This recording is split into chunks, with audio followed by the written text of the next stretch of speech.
rivoyatni boshladim, nos chekishni tashladim. Bahorda ochilar o't, qo'shiqni o'tkazgan tut. 8-mart edi onajonlar bayrami. Bu bayramda men ahmoq onamni o'ylamaman, chechamni o'ylamaman, ochamni o'ylamaman, enamni o'ylamaman, abchamni o'ylamaman. Munday o'ylab qarasam hech kimni o'ylamaman. Kompot bo'lib men ahmoq bir qizni o'ylab faqat. Qizni labi botekis, figurasi notekis. Nima deydi bu ahmoq, yeymizmi deydi kekis. Menga kekis kerak emas, menga kekis kerak emas, menga kekis kerak emas. Buni tushundik.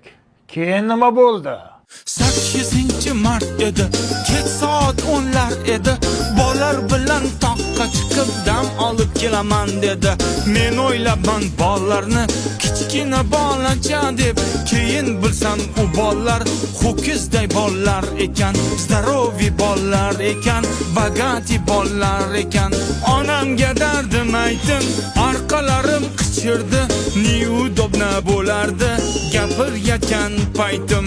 Onam kiyiming yech dedi, ko'ylaging kir bo'libdi, qalbingdagi bu dog'ing ko'ylagingga uribdi. Nima qilsam bo'ladi, bu dog' qanday ketadi? Onam aytdi bavida, yuvsang dog'ing ketadi. Kiyiming oq qiladi, qalbingni pok qiladi.